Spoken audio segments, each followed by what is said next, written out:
Amigas y amigos, gracias por acompañarnos. Bienvenidos a RD Media Group y a TN Canal 58, donde producimos el programa Impacto Político Sin Rodeos.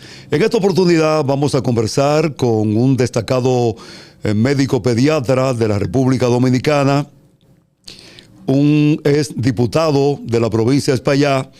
Estuvo también como director del Servicio Nacional de Salud. Es un gran munícipe de la Mocandidad. Estamos hablando del doctor Nelson Rodríguez. Un saludo afectuoso a la teleaudiencia que cautiva siempre tú. Tienes siempre esa característica de que eres un trabajador de estos medios, pero además siempre has estado identificado con las mejores causas del pueblo. Entonces, es el departamento de responsabilidad social que debe tener todo ser humano. Así es.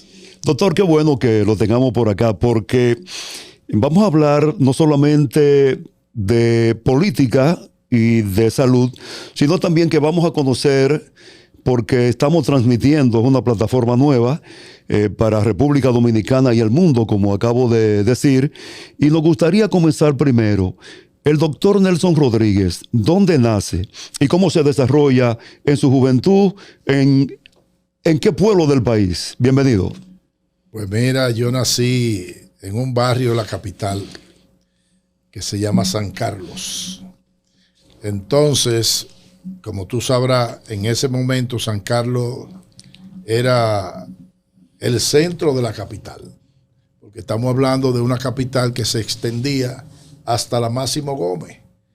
Es más, el tema de la feria de La Paz estaba fuera de la ciudad. Y ahí hay que pensar hoy en día lo que es la capital. Claro. De modo que la capital era una ciudad pequeña, relativamente pequeña, quizá grande para la época. San Carlos tenía una característica, y era que tenía una división de clase, porque en San Carlos vivía la gente de dinero de la capital. Fue de San Carlos que salieron la gente que fundaron, por ejemplo, el Ensanche Piantini. ¿Cómo? Los Prados. La Claque. El Millón. Los primeros que comieron a irse a Bellavista. Era ahí que vivían. Pero entonces San Carlos estaba dividido, como te decía. De la calle Salcedo hacia abajo vivía la gente de clase media, media. Y de la clase de Salcedo hacia arriba, clase pobre. Yo vivía en el limítrofe. Okay. Pero no porque yo fuera también desde el punto de vista social limítrofe. Okay. Pues yo pertenecía en ese tiempo, entiendo, a la clase media baja. ¿Y cómo se desarrolla el doctor Nelson Rodríguez en esos primeros años de su juventud? Bueno, yo, igual que cualquier, digamos, muchacho, joven, pues siempre he practicado el deporte. Yo maroteaba muchísimo. Nos íbamos desde San Carlos a la universidad.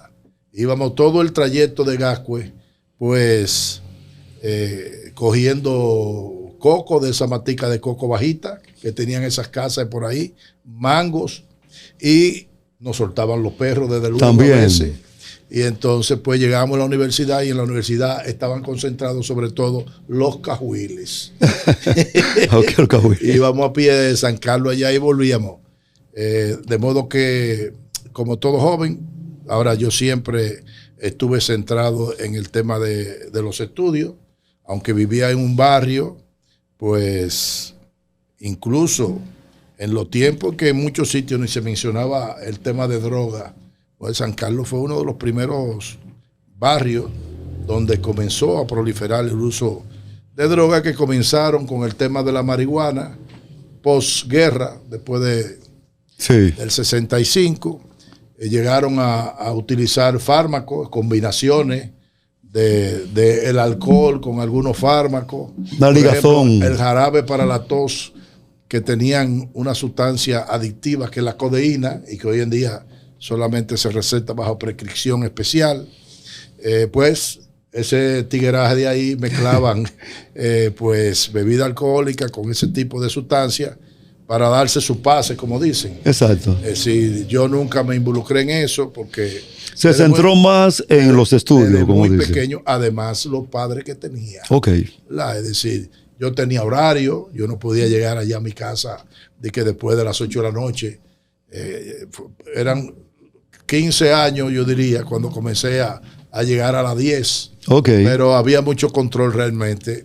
Y no fue en pocas ocasiones que mi papá me dijo, usted se está dando cuenta con quién es que usted se está juntando. Ay. Digo yo, ¿y qué pasa? Usted no sabe que esos muchachos tal y tal y tal cosa. Digo yo, papi, yo sé, pero esos son amigos míos. Además, yo no me meto en cosas. Te mantenía a distancia de ese tigueraje ya desde el punto de vista de lo que estaban consumiendo. ¿Cómo sale de la capital para Moca el doctor Nelson Rodríguez y entonces se queda viviendo con nosotros? Bueno, después que yo estudié medicina, realmente fue un hecho fortuito el que yo fuera primero a Santiago. Yo estaba haciendo el internado y fui a hacer el ciclo social del internado, que lo hice en una comunidad de Baní que se llamaba o se llama Fundación de Sabanagüey. Hoy en día están separados, antes estaban juntos en esa época. Cuando yo retorno luego de 3 meses a la capital, me tocaba ir a la maternidad de Los Minas a hacer la rotación de pediatría. Y es un amigo, compañero, que me dice, fíjate, hay plaza para Santiago, vámonos para Santiago. Y me motivó y decidí cambiar. Es decir, que si yo hubiese ido a Los Minas y no conozco a Santiago en esos 3 meses, yo no hubiese venido al Cibao ni estuviera ahí por aquí. Yo creo que ese fue el momento determinante. Okay. Hice 3 meses ahí y entonces pues desarrollé vínculos con el hospital, relaciones de primera mano. Sí. Entonces me fui a terminar el internado en la capital, pero con la mente de retornar de nuevo a Santiago. Entonces, cuando terminé, que me gradué de médico, vine a hacer la pasantía a Santiago. Los primeros 3 meses o 4 meses lo hice en San José de las Matas. Luego eso estaba muy lejos, tuve que simular un ataque asmático allá para que el director regional me cambiara de sitio. Okay. Que la altura me había hecho daño, sí, un drama. Le tuve que montar y entonces me trasladaron al Licey al Medio. Licey al Medio duré 4 meses y terminé la pasantía en Tamboril. En Tamboril, cuando termino, el trabajo que yo había hecho le había gustado al director y él me recomienda para ser médico asistente. Tú sabes, cuando tú terminas la pasantía te quedas sin trabajo. Claro. Entonces pude lograr conseguir ese puesto. Entonces trabajaba todos los días en Tamboril. Duré 9 meses en esa tesitura viviendo en Santiago. Es entonces en ese tiempo que concurso para una especialidad de pediatría en el Hospital Arturo Grullón y de ahí esa es la historia. Muy bien, entonces estamos viendo que o de qué fecha podríamos hablar que llega después de haber estado aquí en Tamboril, haber estado en Santiago, ¿cuándo llega a la ciudad de Moca? Bueno, ¿en qué año? Entonces, ¿qué ocurre? Yo vengo aquí el 14 de noviembre del 1983. Vengo yo al hospital porque había concursado a un cargo que había ganado y entonces vengo, lo que hago es que viajo todos los días de Santiago aquí, hasta que llegue un momento en que por el compadre mío ya fallecido a destiempo, César Amado Guzmán Vázquez, un día me dice, doctor, usted podría quedarse esta tarde para que vea algunos niños, hijos de unas señoras que yo atiendo, porque en ese tiempo solamente existía un pediatra aquí. Y entonces yo accedí, ese día me quedé, recuerdo que almorcé en su casa, y fui a la clínica Alfonseca y en el consultorio del doctor Víctor Díaz, una persona ya de cierta edad que había tenido incluso un accidente cerebrovascular y tenía una hemiplegia. Entonces me facilitó en la tarde el uso del consultorio. Entonces de ahí en adelante todos los días había niños. Okay. Yo comencé a quedarme. Mi esposa en ese momento comenzaba la residencia, la especialidad de dermatología. Entonces fue cuando yo pensé, digo, pero ven acá, como ya yo estoy trabajando de tarde aquí, en vez de yo estar en Santiago, me voy a mudar a Moca. Y así llegué yo a Moca. Ok, se instala allá en el municipio. Yo recuerdo que hacíamos camaradería en un tiempo, en la calle Doctor Alfonseca, esquina Córdoba. Recuerda que nos parábamos mucho en la esquina ahí, Claro, donde estaba la Rosé. Claro, Ese era un punto de... Ahí conversábamos mucho, tú ves, y hacíamos, digamos, Sí. muchas actividades desde el punto de vista social. Pero hay que decir también que el doctor Nelson Rodríguez hizo muy buena liga con gente en Moca. O sea que cayó bien. Al extremo de que la gente considera al doctor Nelson Rodríguez como un gran munícipe. ¿Cómo valora, ya siendo un gran munícipe y la gente teniendo ese valor del doctor Nelson Rodríguez, el municipio de Moca? ¿Cómo lo valora como tal? Mira, lo que resultó fue que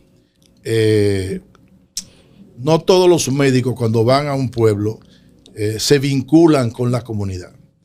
Y yo me vinculé con la comunidad a todos los niveles. Primero con el tema del deporte. Yo jugaba baloncesto, entonces pues había una liga en ese momento, una liga añeja. Sí. Me involucré con eso.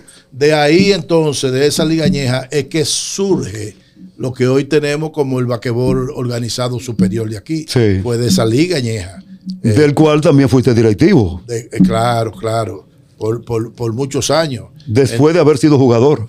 Después.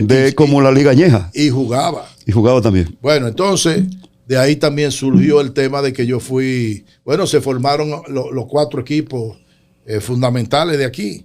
Entonces, yo posteriormente fui presidente del Club San Sebastián durante 13 años. Que diríamos que es el club más exitoso en el tema del baloncesto aquí. Pero yo me involucré, daba clase. El doctor César Amado Guzmán era profesor voluntario donde Virginia. Entonces yo comencé sustituyéndolo a él a dar ciertas clases. Luego cuando comienza aquí el tema de la televisión, yo no sé si fue en el 1990 por ahí. Más o menos. Compré. Sí. Entonces ahí. La revista de la noche. La revista de la noche. Ahí comenzamos con una sesión de salud, TV Salud. Entonces también me fui. Fui también, médico del hospital por muchos años, pediatra, pues me involucraba con la gente que llevaba a su niño allá, al hospital. Yo le dedicaba mucho tiempo a eso. Yo iba al hospital antes de las 7 de la mañana. Y salía cuando terminaba el trabajo. Yo no tenía horario para salir. Ok. Bueno, entonces, además de eso, cultivé una relación muy bonita con el doctor Hugo Pérez Caputo. Y a través de Hugo Pérez Caputo, entonces, yo posteriormente llego a la Asociación para el Desarrollo.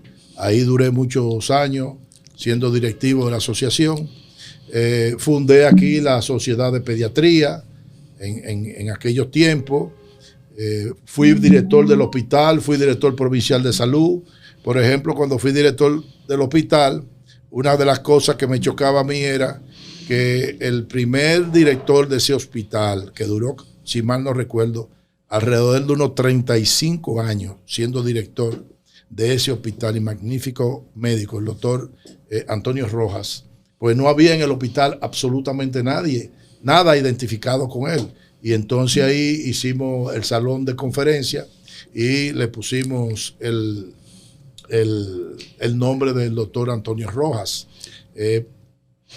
También cuando creamos aquí la filial de la Sociedad de Pediatría, nosotros considerábamos que el primer pediatra de aquí fue el doctor Comprés, porque ese se dedicó a ver niños, aunque era un médico que hacía muchas cosas. Era un médico general. Era un médico general, pero él había rotado un tiempo por el hospital de niños y él manejaba muchas cosas, de modo que nosotros consideramos que él fue el primer pediatra del municipio de Moca. Sí. Y entonces le hicimos un gran homenaje al doctor Compré el día que se juramentaba la directiva de la Sociedad de Pediatría, y ese acto lo hicimos, yo no sé si tú recuerdas, el restaurante de gala de Chichita. Sí, claro, el Antonio de la Maza, esquina Colón. Y entonces pues siempre he estado ligado a todos los niveles. Hugo me decía a mí, dice, mira, tú eres el caso más raro que ha llegado aquí a Moca.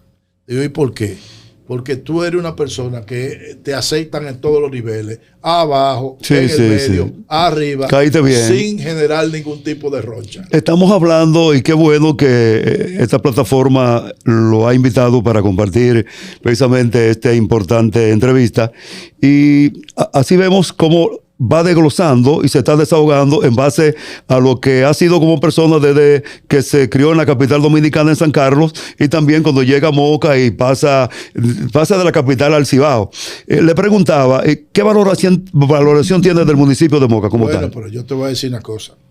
Lo que yo fui y soy como profesional se lo debo a Moca. Es decir, yo llego a Moca con apenas 28 años, recién graduado de pediatra. Okay. Y donde yo he ejercido mi profesión es aquí. Dentro de ese camino, nosotros, habida cuenta de que en el municipio ni en la provincia existía una clínica de especialidad, entonces en la medida en que fueron llevando más médicos especialistas aquí, nos unimos para hacer el centro que hoy se llama Instituto de Especialidades Médicas. Del cual también eres socio. Sí, sí. Y entonces, pues esa es otra contribución. De modo que, de inicio, lo que yo soy como profesional, se lo debo a Moca. Es decir, yo tengo un agradecimiento eterno al extremo que siendo la capital, yo me siento muy orgulloso cuando yo voy a la capital y dicen, ahí está el mocano Nelson Rodríguez, porque a mí nadie me Los mismos capitaleños. Los mismos capitaleños, porque yo he vivido más años en Moca que en cualquier otro sitio. Así es. Sin embargo, tuve el honor de que en el 1994, antes de salir del ayuntamiento, Silverio como alcalde, sí. Silverio Ferreira, pues me otorgaron el Mocano distinguido. Adoptivo de Moca. De modo que yo me siento muy orgulloso de compartir la mocanidad con los mocanos. Sin embargo, siendo un gran médico pediatra, reconocido no solamente en la provincia de Espaillat, sino en la capital dominicana, y por qué no, el que habla del doctor Nelson Rodríguez conoce muy bien su gran capacidad. ¿Por qué el doctor Nelson Rodríguez, siendo tan buen pediatra, se alejó de la pediatría? Eso tuvo que ver la política desde el momento en que participó como diputado y que se involucró en la parte política. ¿Por qué? La gente se pregunta, cuando una persona tiene tanta capacidad, tanto valor y sobre todo que está bien, por lo menos por fuera se ve muy bien el doctor. ¿Por qué el doctor se alejó y dejó la pediatría? Mira, eso se debió a mi sensibilidad social. ¿Qué ocurre? Que yo me di cuenta que en el consultorio uno le puede resolver el problema a una persona. Y te pongo el ejemplo de que recuerdo muy bien que yo atendía un niño que estaba malnutrido. Y ese niño, pues, yo le daba muy buenas atenciones. El niño se recuperaba de infecciones, de problemas gastrointestinales. Comenzaba a nutrirse porque le conseguía que la leche, que la proteína, que la vitamina, micronutrientes, etcétera. Y ese niño mejoraba. Pero ¿qué resulta? Que cuando dejaba de ir, volvía a los 4 o 5 meses en igual o peor condición. Entonces me di cuenta que el problema no está en el consultorio, que el problema está en la sociedad y que la oportunidad de que en términos colectivos la gente pueda desarrollarse, poder tener buena salud, bueno, y todos los elementos que son necesarios para una persona tener un desarrollo integral, se hacía desde la política, porque la política los políticos son los que toman decisiones, son los que asignan los recursos. Entonces, nunca se me olvidó esa frase de John F. Kennedy que decía, no pregunte qué hace tu país por ti, sino qué tú puedes hacer por tu país. En ese sentido, pues, yo era una persona siempre crítica, mirando desde la grada la política y criticando a los políticos. Y entonces me dije, bueno, pero si yo creo que mucha gente no debiera estar en política, ¿por qué no nosotros no participamos? Entonces ahí entré a participar en política. Tuve la suerte de que encontré mucho apoyo. Así que como generé, digamos, porque mucha gente me criticaron precisamente ese cuestionamiento que tú me haces. ¿Por qué siendo un pediatra exitoso, buen profesional, con la capacidad que tiene, tú decides abandonar? Bueno, porque yo entendía que desde una posición política yo podía ayudar más a la colectividad. Pero sin embargo, el doctor Nelson Rodríguez, que deja su profesión de pediatría para pasar entonces a la parte política, vemos que después de haber sido diputado de la provincia de Espaillá, de haber desempeñado algunos cargos públicos, de tener buenas relaciones con un gobierno que estaba manejando las cosas públicas, el doctor Nelson Rodríguez ni está en pediatría ni está en política en este momento. ¿Se frustró el doctor en el camino de la política? Sí, tuve mis decepciones. ¿Qué pasó? Bueno, fíjate que yo comienzo a hacer política y tengo, yo diría, un ascenso rápido dentro de la política, porque apenas con 4 años yo llego al comité central, es decir, cosa que ni podían soñar mucha gente que tenía mucho tiempo en ese partido, pues yo llego al comité central y además de eso logro ser diputado. En el momento que yo era diputado, si yo me repostulo como diputado, yo ganaba sin ningún problema. A lo mejor fuera diputado todavía de aquellos tiempos. Sí. Pero ¿qué resulta? Primero, que mi experiencia en la Cámara de Diputados en términos de resultados y de una serie de propuestas legislativas que hice, que iban digamos, al meollo, a la raíz del asunto, para cambiar, digamos, estructura que hoy en día todavía estamos padeciendo, pues me di cuenta que en la Cámara de Diputados nada que contribuyera a beneficiar a la población pasaba si afectaba intereses. Y resulta que aquí no hay forma de hacer transformaciones si no es lesionando algunos intereses que son los que todavía prevalecen. Entonces, ¿Existía el barrilito cuando estaba el doctor Nelson Rodríguez como diputado? No existía. No existía. No existía el barrilito. Pero ¿qué existía? Mira, yo siempre he tratado de ser coherente y actuar como yo pienso. Fíjate, tú nunca me viste a mí con una placa de diputado. No. Yo no sé qué número de placa me toca a mí, porque yo nunca en mi vida fui a buscar la placa de diputado. En segundo lugar, yo no creo que un legislador debe tener privilegios como los que tienen y tenían en mi tiempo. Por ejemplo, la familia, llámese esposa, esposo, hijo, tienen pasaportes diplomáticos. Pregúntale si alguna vez a mi familia tuvo pasaporte de eso. No, nunca saqué pasaporte diplomático para ellos. Es más, yo me vi obligado a sacarlo porque cuando iba a viajar, el equipo de la Cámara de Diputados que gestiona, digamos, los visados y esa cosa, un día me llamaron: doctor, nosotros sabemos que a usted no le interesa esto, pero ¿qué resulta? Que nosotros necesitamos que se nos facilite el trabajo, y si usted tiene pasaporte diplomático, pues las cosas se facilitan en cualquier sentido, en términos de visa. Tiene un privilegio, porque como representante de la sociedad. Entonces, por eso yo accedí a eso. Bueno, en ese tiempo, si bien no existía barrilito, pero existía, los diputados tenían ONG.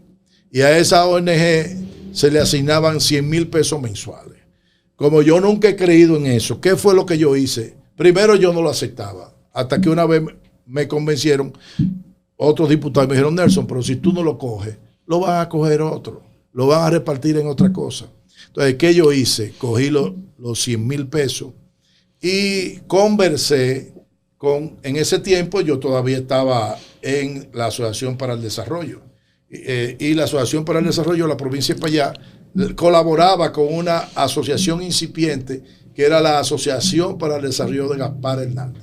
Sí. Entonces, lo que yo hice fue que le asigné los 100,000 pesos a esa asociación con un compromiso, que tenían que venir aquí a la Asociación para el Desarrollo su directivo para hacer una alianza y que pues todos los proyectos que pudiera la Asociación para el Desarrollo de la provincia diseñar para Gaspar Hernández se hicieran a través de ellos. ¿Qué resultó? Con el tiempo nunca vinieron. Y después yo me enteré de que quienes estaban utilizando los 100,000 pesos no lo estaban utilizando para los fines, sino que ya había uno que estaba aspirando a diputado. Ajá. Y la plataforma eran esos dineros. Okay. Yo hice que le quitaran el dinero. Al final, ¿qué hice entonces?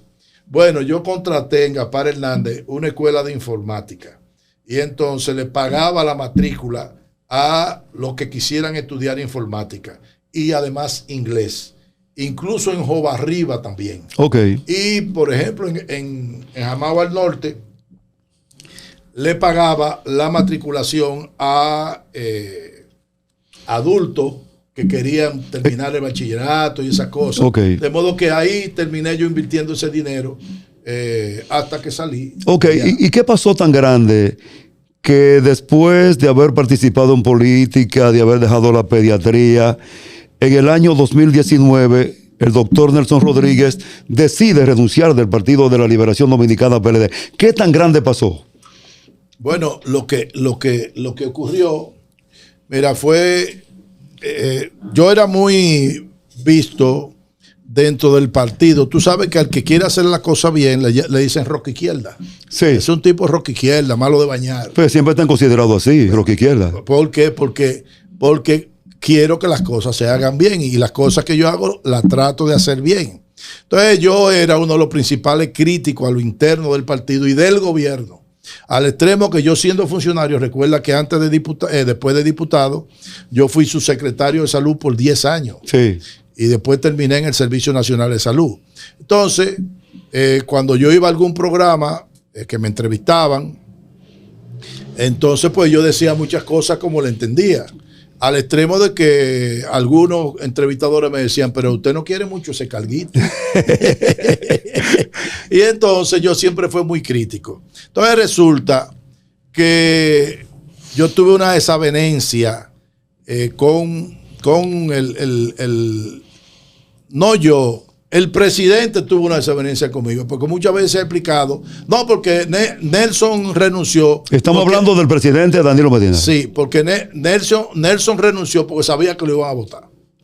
Entonces, lo primero es que ese cargo del Servicio Nacional de Salud, una vez te nombran, el presidente no puede quitarte, son 4 años.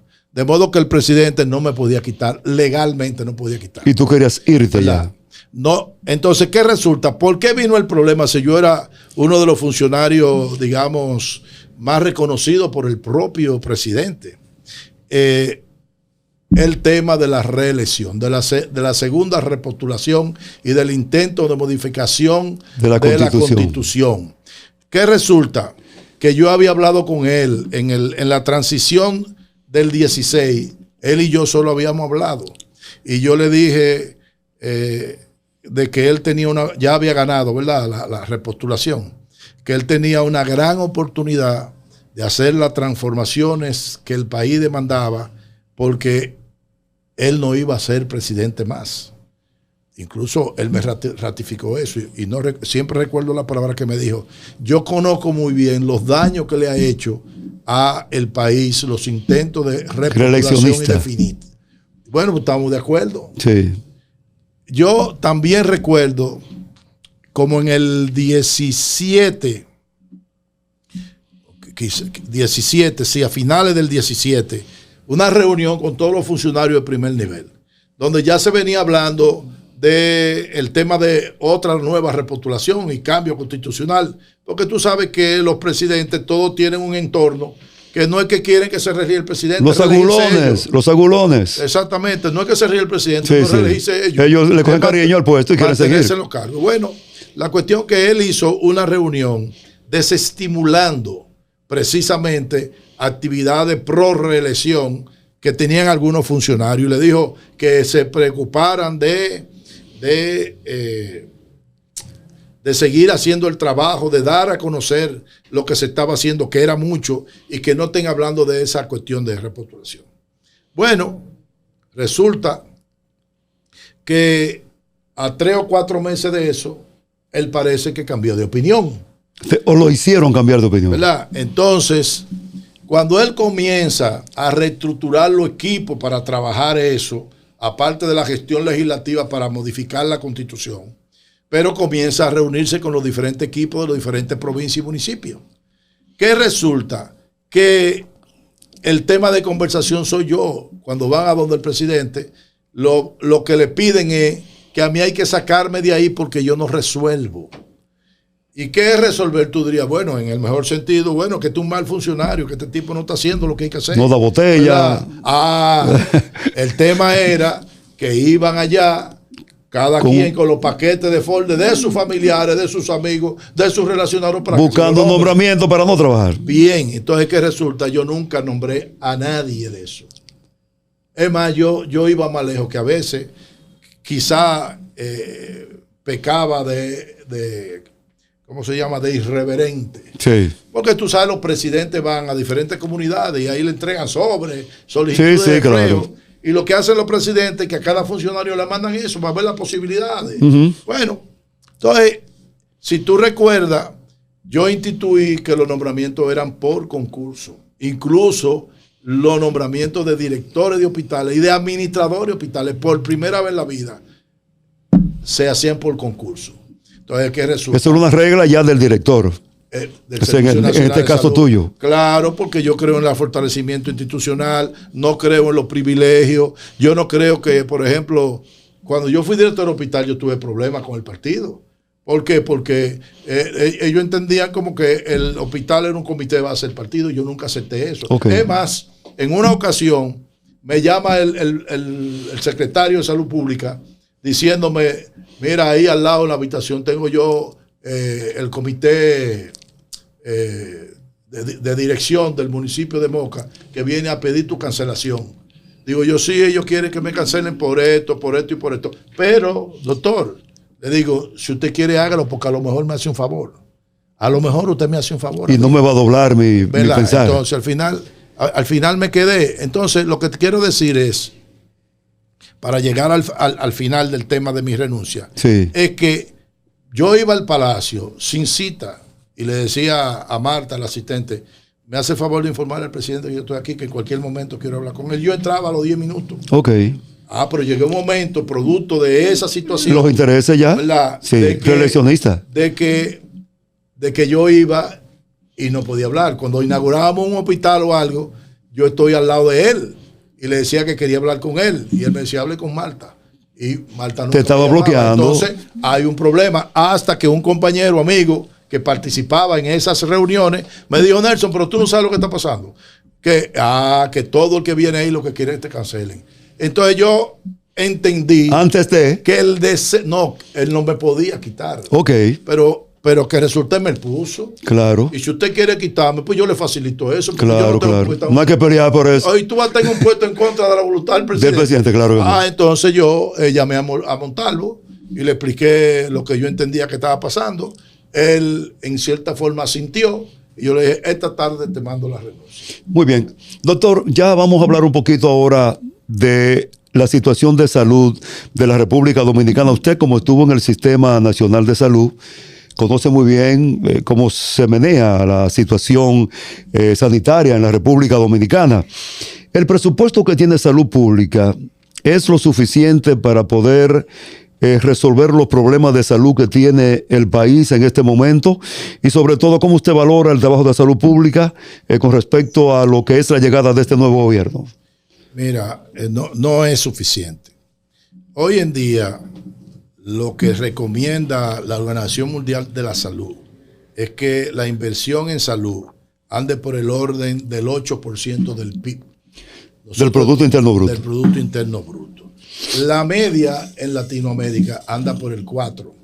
Y nosotros estamos en alrededor del 2 punto y algo, bajito. De modo que con lo que tenemos de presupuesto, de inversión en salud, no podemos avanzar en salud, porque hasta los procesos de reforma necesitan inversión. Ahora bien, yo siempre he dicho que tenemos que movernos a un incremento gradual de ese presupuesto, donde haya un plan estratégico con prioridad de dónde invertir para que no ocurra lo que ocurrió en educación, que de repente tienen un diluvio 4%, de dinero, claro. No estaban planificados y se gastó dinero en todo, ya conocemos, menos en la formación de la educación. Exactamente, ya conocemos lo que ha ocurrido luego del año 2013, creo que fue. Sí. Si tenemos 11 años con un 4% del PIB, estamos hablando de cantidad de dinero insólita, y los avances en términos de calidad están por verse. Todavía ocupamos, digamos, los últimos lugares en términos de matemáticas, de ciencias y de gramática. Bueno, entonces no da. Hay que irlo incrementando progresivamente, pero como te digo, con un plan estratégico. Y el sistema de salud, por ejemplo, en lo que tiene que ver con la provincia de Espaillat, como conocedor, porque fue director del hospital, fue del Servicio Nacional de Salud, y está observando, en este momento está desde otro ángulo, cómo se está manejando la parte de salud en lo que tiene que ver con la provincia de Espaillat. Bueno, desde su punto de vista y su experiencia. Yo sé más desde el punto de vista general que de aquí. Ok. Pero evidentemente que una de las falencias que ha tenido este gobierno es el que los incumbentes que han ido a el Ministerio de Salud desconocen totalmente lo que es la salud pública. Fíjate que cuando tú lo oyes hablando, ellos hablan más de el servicio de atención a las personas. Es decir, ellos hablan más. Y del presidente de la República en todos los discursos. Sí, pero en términos de salud, lo que siempre están hablando de hospitales, sí. No se dan cuenta que hubo una separación y que ese al Servicio Nacional de Salud es el que le corresponde todo lo que tiene que ver con atención individual en los hospitales, mientras que al ministerio le toca todo lo que tiene que ver con la salud colectiva. Es el órgano que genera las políticas, las regulaciones. Y entonces existe una gran debilidad por parte del ministerio, que parte de inicio del desconocimiento. ¿Por qué? Porque nosotros creemos que un buen médico clínico o quirúrgico puede ser buen ministro de salud. Y no es así. Es decir, una cosa es el ejercicio profesional de la salud y otra cosa es la salud pública. Son dos dimensiones. Es más, ¿dónde yo entendí lo que era salud pública? Cuando yo fui aquí director provincial de salud. Eso me transformó a mí el pensamiento como médico. ¿Por qué? Porque ahí fue que comencé a entender lo que son los determinantes sociales de la salud. Cómo influye en la salud de la comunidad, por ejemplo, la pobreza, el agua potable, el saneamiento básico. Entonces, si tú quieres tener una población saludable, tú tienes que centrarte en eso, evitar. Pero tiene que haber una combinación de instituciones también. Desde luego. De colaboración. Desde luego. Cada cual entender su papel. Desde luego. El papel del hospital es atender enfermos. Exacto. El papel del ministerio y las direcciones provinciales es crear las condiciones para que la gente no se enferme. Son cosas diferentes. Okay. Y hoy tienen dimensiones y están separados. Pero eso no lo han entendido y siempre han hablado del tema, más del tema de atención individual en los centros de salud que de las atribuciones del Ministerio de Salud Pública. Es por ese lado. Por otro lado, por ejemplo, yo creo que este gobierno ha tenido mucha suerte, porque navegar dentro de una crisis, la crisis en sí mitiga la percepción de la capacidad o calidad del trabajo que viene haciendo, porque tienen un pero. Es decir, pero nosotros entramos en un gobierno que tiene, entra en medio de una crisis. Es verdad. La crisis sanitaria deriva en crisis económica y crisis social. De modo que también es verdad. Entonces, el gobierno se ha manejado en un ambiente no propicio y con condiciones. Y ha sido dichoso en ese aspecto. En ese aspecto ha sido dichoso porque tienen una excusa. Okay. Pero cuando tú lo desagregas y tú ves realmente lo que hace, te estoy hablando en el ámbito de la salud, entonces tú te das cuenta que yo estoy convencido de que hemos retrocedido en salud. Doctor, hay una situación que a mí me preocupa, porque todos los días tenemos que estar hablando en los medios de comunicación sobre esa enfermedad que afecta a cualquiera persona, pero sobre todo un sector de la sociedad. ¿Por qué a esta altura del juego, en la República Dominicana, el dengue todavía está? O sea, se ha quedado, no se va, no desaparece. ¿A qué se atribuye usted con la experiencia que tiene en el sistema de salud? Bueno, el tema es que nosotros hemos estado en año epidémico. Recuérdate que el dengue es una enfermedad cíclica. Sí. Y desde el año recién terminado, hasta este año estamos en un periodo epidémico. Entonces, y eso no es solamente en República Dominicana, sino que en Latinoamérica, en Asia, si tú te buscas las estadísticas, ha habido un incremento. ¿Por qué? Porque factores, por ejemplo, climáticos, el calor hace que se acorte el periodo de reproducción del mosquito. Eso por un lado. En segundo lugar, venimos de varios años donde no había epidemia y eso trae como consecuencia que se acumulen gente que son sensibles. Fíjate que el dengue ataca más fácil a los niños. ¿Por qué? Porque esos niños no tienen inmunidad contra ningún tipo de los 4 virus del dengue. A nosotros nos ha dado dengue posiblemente varias veces. Y no nos hemos dado cuenta. Y no nos hemos dado cuenta porque pasa como una virosis cualquiera. Porque hay que recordar que en el 95% de la enfermedad del dengue transita en una persona como si fuera un virus cualquiera y ni siquiera van a buscar asistencia. Punto. Ahora, tenemos acumulación de gente sensible, donde están las condiciones para tener mucha gente afectada, y en segundo lugar tenemos una reproducción del mosquito más grande. Ahora bien, ¿podríamos nosotros haber, digamos, disminuido eso? Bueno, lo primero es que la epidemia del dengue, yo estoy convencido que es más grande de lo que la estadística dicen. Se habla mucha mentira en las estadísticas. Óyeme, lo peor que puede haber es que usted altere las estadísticas o deje de notificar las estadísticas. Cuando estaba hablando las autoridades de salud pública de que habían 19 casos de dengue fallecidos. Antes de eso, déjame decirte que primero ellos notificaban que habían 19 de casos reportados como fallecidos por dengue, no comprobados. Posteriormente habían 47 casos. De esos 47, ellos auditaron 25 casos y de esos 25 determinaron que solamente murieron de dengue 4. Entonces, yo hice un artículo porque, ¿qué implicaba eso? Óyeme, entonces tú me estás diciendo a mí que si de 25 pacientes fallecidos por dengue, solamente hay 4 confirmados y los otros son sospechosos. No. Primero, los médicos dominicanos no saben diagnosticar dengue. De 25 nada más pegaron en 4. Ay. Ese uno. En segundo lugar, ¿qué enfermedad parecida al dengue está matando a los niños? Óyeme, si tú me dices a mí que no se murieron de dengue, dime de qué se murieron. Hay una falla entonces ahí. Pero desde luego. Una tremenda falla. Dime de qué se murieron. Claro. Bien. Pero tampoco lo dicen. No. Entonces, y además son los familiares que tienen que estar diciendo, porque alguien le dijo en el hospital, un enfermero o una enfermera, no diciendo que sí, que tú se murió del dengue, pero ellos lo están negando como autoridad. Claro, pero en un momento, cuando ellos tenían 19 casos, digamos, registrados como muerte por dengue, es decir, más adelante, se filtra un boletín epidemiológico que entre ellos, es decir, pero tú sabes cuántos muertos notificados como dengue tenían en ese momento. 153 Bendito. casos. Y ellos tenían 19.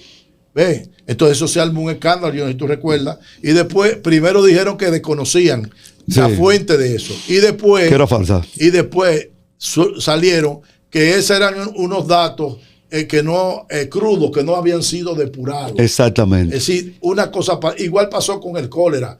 En la Ciénaga, en Barahona, que no era cólera. Al final tuvieron que admitir que habían 16 casos de cólera. Así es. Con el inconveniente para ellos de que habían como 11 o 12 muertos y ninguno se había muerto de cólera. Bendito. A pesar de decir que eran 16. No existe ningún otro tipo de diarrea que te mate a una gente en 24 horas. Así que es. No sea el cólera. Doctor, con este talento que usted tiene, que lo ha demostrado, y es un gusto conversar con usted realmente. Si le propusieran al doctor Nelson Rodríguez a esta altura del juego cualquier partido político que se involucre para un cargo importante, ¿el doctor lo rechazaría o lo pensaría? Mira, lo primero es que yo actualmente no pertenezco a ningún partido político, ni pienso pertenecer a ningún partido político. Tú me dices, Nelson, ¿pero y por qué? Bueno, yo solamente pertenecí a un partido político que se llama el Partido de la Liberación Dominicana. Y fui a ese partido porque yo, más que PLDista, era bochista, o soy bochista. Sí. Es decir, yo soy un seguidor de ese maestro de la política que tiene sus cuestiones, digamos, que hay que sacarle su comida aparte en términos de honestidad. Así ¿verdad? Entonces, ¿qué resulta? Tú me dirás, mi Nelson, pero ¿por qué tú esperaste tantos años entonces si ese partido ya venía dando connotaciones de haberse apartado? Es decir, el PLD se acercó más a la política balaguerista que la del profesor Juan Bosch. Claro. Por conveniencia, hoy le llaman pragmatismo. Pero volvería a algún cargo, si se ofrece. Pero espérate, entonces, si yo renuncié de un partido que nace con una doctrina bochista, duartista, ¿verdad? ¿Cómo yo voy a ir a otro partido de eso? A ponerse de mojiganga. No, porque hay alguna diferencia desde el punto de vista a esta altura del juego ideológico o desde el punto de vista del ejercicio del poder de los países, de los partidos que han pasado por ahí, entre ellos. Todos hacen lo mismo. Entonces, si yo salí de allí, yo no puedo aparecerme en este partido. ¿Usted se va a quedar donde está entonces? Bien, ahora, eso no quiere decir que yo pueda colaborar o ser asesor en alguna función. Ok. ¿Bajo qué circunstancias? Si está dispuesto a hacer lo que hay que hacer. Perfecto. Y a eso es que no está dispuesto ninguno de los partidos que tenemos. Okay. De hacer las cosas que debemos hacer para mejorar. Bueno, muy bien, doctor. Pues finalmente nos gustaría, luego de agradecerle su presencia en este programa, su opinión con respecto a lo que es este tipo de plataforma, que precisamente, aunque nosotros hablábamos ahorita de que la tradicional, que es la televisión y la propia radio, pero hay que adaptarse a estas circunstancias. ¿A usted qué le parece este tipo de plataforma? Mira, Moronta, tú eres un tipo que la vejez no está en la edad que tiene la persona. La vejez está en la mente de la persona. Es decir, si una persona se queda en su área de confort, digamos, tú eres una persona que tiene todos los años del mundo en la televisión, con uno de los programas más exitosos del mediodía de la televisión mocana y regional, diría yo, y te queda ahí, óyeme, tú eres un viejo. Sí, sí. Ahora, ¿qué resulta? Que la utilización de los medios masivos de comunicación a través de las diferentes plataformas que hoy existen es lo que está de moda, es lo que ven los jóvenes. Si bien es cierto que la televisión y la radio, sí, fíjate que la radio, si bien es cierto que tiene un posicionamiento más importante ahora, sí, está ligado a la imagen. Claro. Hoy en día los programas se televisan, simultáneamente. Posteriormente te lo montan. Sí, y muchos de ellos lo están haciendo de manera simultánea. Entonces, tú te has montado en la modernidad, te has montado en la tecnología, y eso va a hacer que tu vida profesional se alargue un poquito más en el ámbito de la comunicación, se prolongue y tenga alcance, digamos, poblaciones que quizás ya no la alcanza la televisión. Cómo no, pues quiero agradecer al doctor Nelson Rodríguez por haber comparecido a este programa. Recuerden que esto es RD Media Group y que estamos transmitiendo por el canal 58 TNE, que es el canal de negocios y eventos, en Impacto Político Sin Rodeos, en Sin Rodeo con Dalia. Y quiero agradecerles a ustedes que nos sigan de esta manera, que dejen sus opiniones a través de las redes sociales. Esto ha sido una producción, como cada vez que salimos al aire, de Francisco Guava y la conducción de un servidor, Fernando Moronta. Muchas gracias.